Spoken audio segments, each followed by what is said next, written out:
create a wall, go to Architecture tab and select the Wall tool or use the WA shortcut. First step is to choose a wall type using the drop-down menu in the Properties.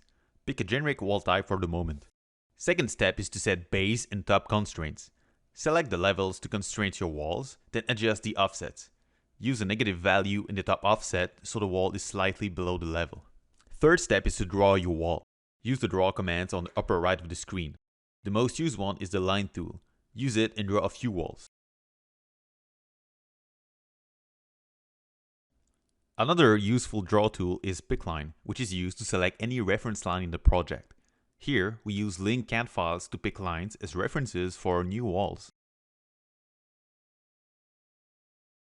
Now that the walls have been created, time to adjust them.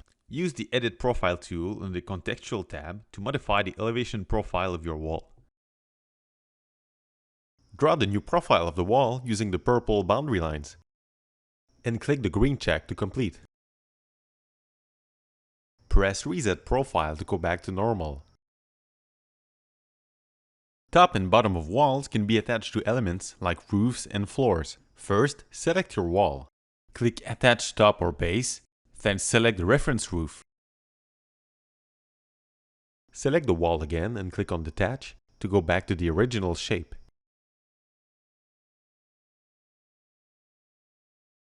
Use Sweeps and Reveals to add holes and extrusions to your walls.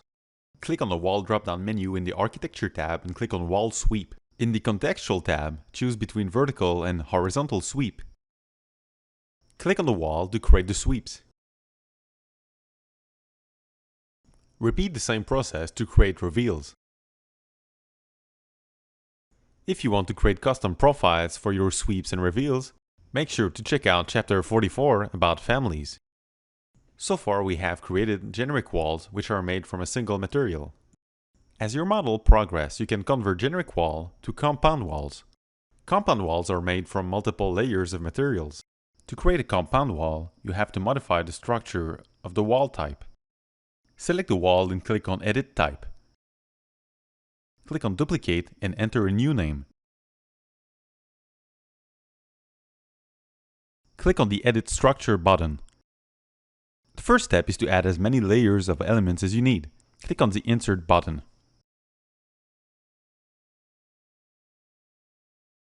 The second step is to adjust the thickness of all layers.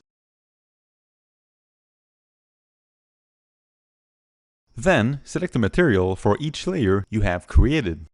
To select the material, click on the dots in the Material column. Pick a material on the list.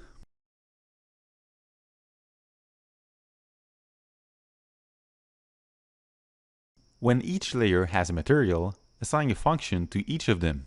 First, you need to understand why the function feature is important. In the wall types located here, the functions have not been properly set. The material layers don't properly join. You can see in this wall structure that everything has been set to structure one function. In the walls below, the functions have been properly set. This is the function you should be using in your wall structure. Finish 1 is for the exterior and Finish 2 is for the interior. The membrane layer only works with materials of a thickness of 0. Now back to your wall. Adjust the function of each of your material.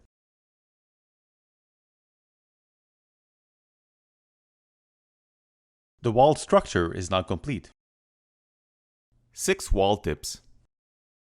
Tip number 1. Lock wall position. Use the Dimension tool located in the Annotate tab or use shortcut DI. Create a dimension by clicking on the edge of 2 walls. If you select one of the wall, the dimension value will become blue. That means you can change the value to move the selected element. If you click on the lock icon below the dimension, the walls will be constrained together. That means that if you move one of the wall, the other will also move. Tip number 2. Switch interior and exterior side. To flip the orientation of a wall, select it and click on the blue arrows icon. This icon will always be on the exterior side of the wall. You can also press spacebar to flip the wall. Tip number 3. Adjust location line. The location line is the reference line located on your wall. It is represented by a blue dot when a wall is selected. You can change the location line in the instance properties when a wall is selected. As you can see, the position of the blue dots is modified to match the new setting. If you flip a wall, it will always use the location line as the pivot. Tip number 4, understand what is wall wrap. This feature is used to adjust how materials will behave at end and insert. To adjust a wrap, click on Edit Type then Edit Structure. Choose a wrap type for both inserts and ends. In this example, we changed the wrap to exterior. As you can see, the brick and other materials will turn around at both ends and inserts. To control what materials are part of the wrap, go back to Edit Structure.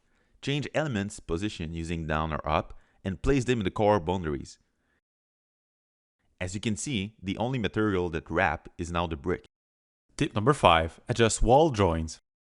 Walls in Revit automatically creates a clean join, removing thick boundary lines between them. Sometimes you don't want the walls to join. Right-click on the blue dot at the end of a wall and select Disallow Join. Then adjust the wall limit by dragging the blue dot.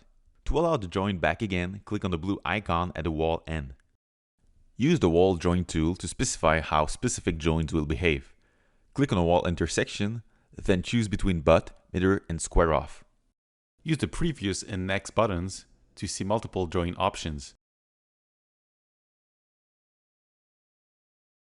Tip number 6. In Revit 2021, use slanted walls. If you're using the most recent version of Revit, you have access to the slanted wall feature. When a wall is selected, change the cross-section parameter from vertical to slanted. The angle from vertical parameter will appear. Put in a positive angle value and the wall will be slanted on the exterior side. Put in a negative angle value and the wall will slant to the interior side. Windows and doors can be set to be either vertical or to match the angle of the wall. In the instance properties of the windows, you will find the orientation parameter. Change it to slanted. As you can see, the windows will now match the angle.